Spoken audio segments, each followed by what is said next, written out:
यह समस्या की नई वसीयत का क्या करें। वह उसे उसी लॉकर में छोड़ दे सकता था, पर उससे सुकुमार के गले में फंदा कैसे लगता, और अपने को बचाने के लिए किसी पर इल्जाम थोपना जरूरी था। इसलिए उसने वसीयत और क्लोरोफॉर्म को सुकुमार के कमरे में छिपा दिया। वह जानता था ऐसा हत्या में बाद में कमरों की तलाशी होती है, और उस तलाशी में ये दोनों चीज सुकुमार के कमरे से निकलेंगी। इस तरह एक तीर से दो निशाने हो जाएंगे।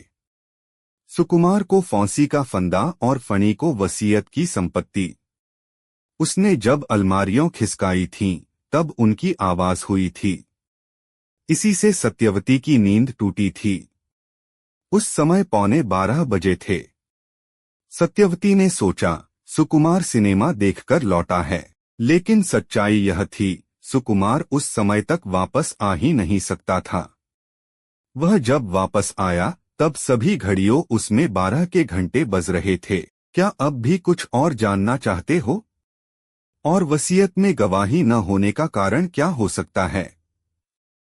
ब्योमकेश एक क्षण सोचकर बोला, लगता है कि कराली बाबू ने वसीयत रात के खाने के बाद लिखी हो और वे चाहते हो सुबह वे खानसामा और नौकर से उस पर हस्ताक्षर करवा लेंगे।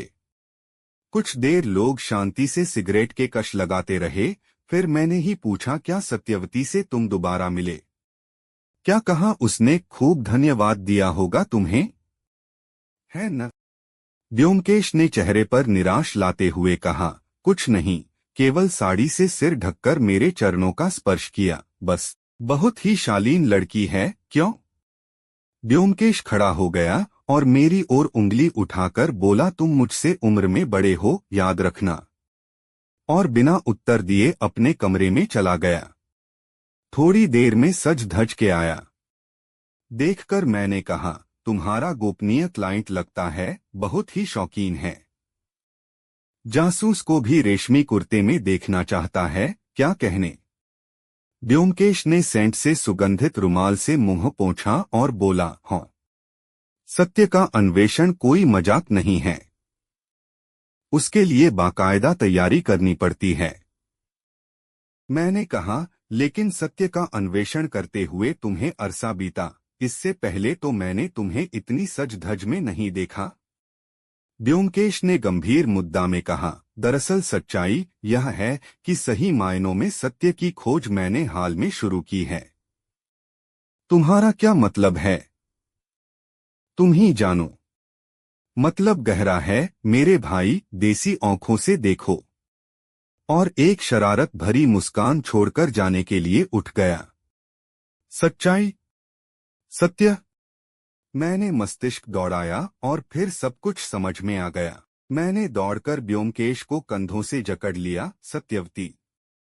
अब समझा, यह थी तुम्हारी सत्य की खोज जिसके लिए इतने दिनों से भागते रहे हो। ब्योमकेश, तू भी यार इतना मतवाला निकला। शेक्सपियर ने ठीक ही कहा है, यह सारी दुनिया ही प्यार का जंजाल है। ब्योमकेश बोला, अब खबरदार। तुम मुझसे बड़े हो और इस लिहाज से तुम उसके आदरणीय जेठजी लगते हो। इसके बाद दोस्ती की परिभाषा नहीं चलने वाली है। मैं भी तुम्हें भाई साहब कहकर पुकारूंगा।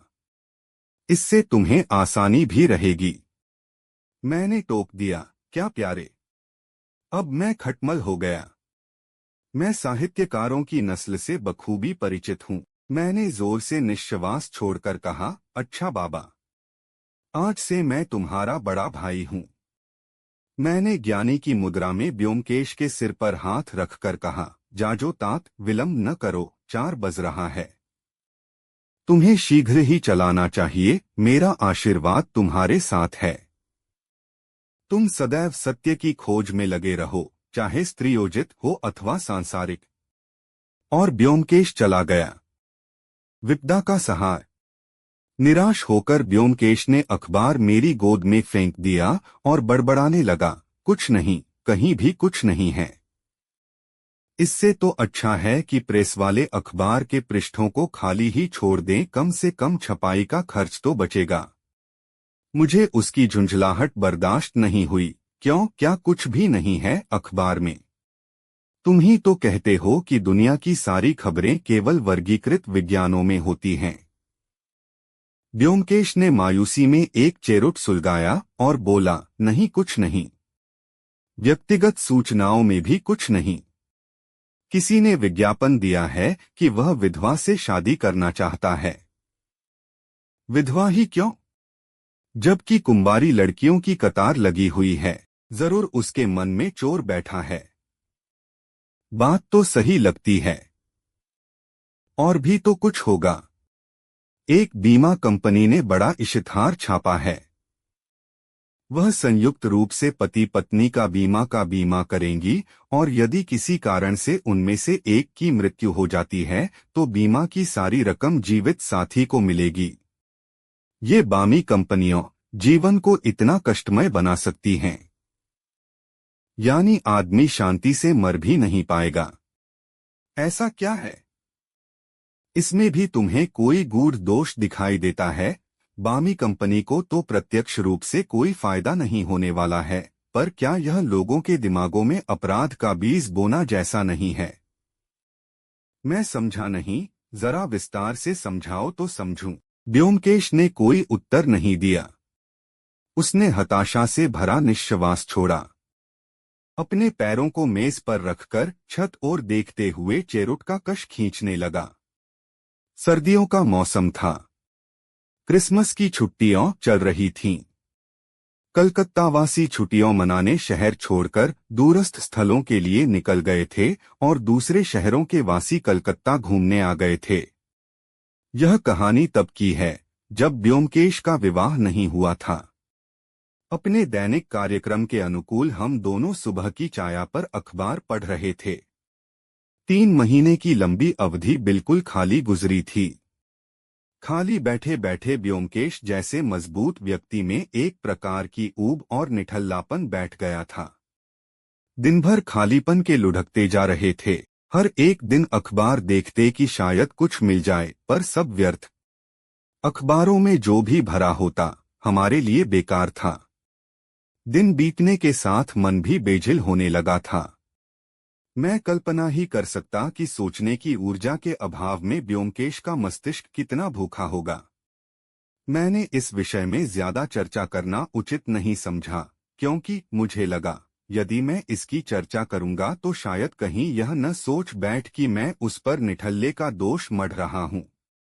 आज सुबह भी उसके निराश चेहरे को देखकर मुझे दुख हुआ, यह सोचकर कि जिस अंधी गली में वह फंसा बैठा है उससे बाहर निकलने के लिए वह स्वयं ही योग्य है। मैंने खालीपन की चर्चा छोड़ दी और चुपचाप अखबार के पन्नों में खो गया। सर्दियों में कलकत्ता सम्मेलनों और सेमिनारों का गढ़ बन जाता है। इस वर्ष भी सम्मेलनों की बाढ़ थी।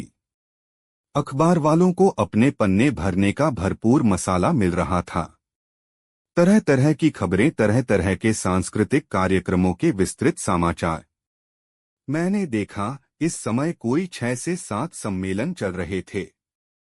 इसके अतिरिक्त दिल्ली में अखिल भारतीय साइंस कांग्रेस चल रही थी। बड़े बड़े दिग्गज वैज्ञानिक देश के कोने कोने से एकत्र होकर अपने सारगर्भित धुंधार भाषणों से दिल्ली के प्रदूषण को और बढ़ा रहे थे। उनकी खबरों को पढ़ने से उत्पन्न जो सेकेंड हैंड प्रदूषण मेरा मस्तिष्क झेल रहा है वह निश्चित रूप से मस्तिष्क पर एक कलौंच छोड़ जाएगा। मैं अक्सर सोचा करता हूं कि हमारे वैज्ञानिक काम करने से ज्यादा बोलते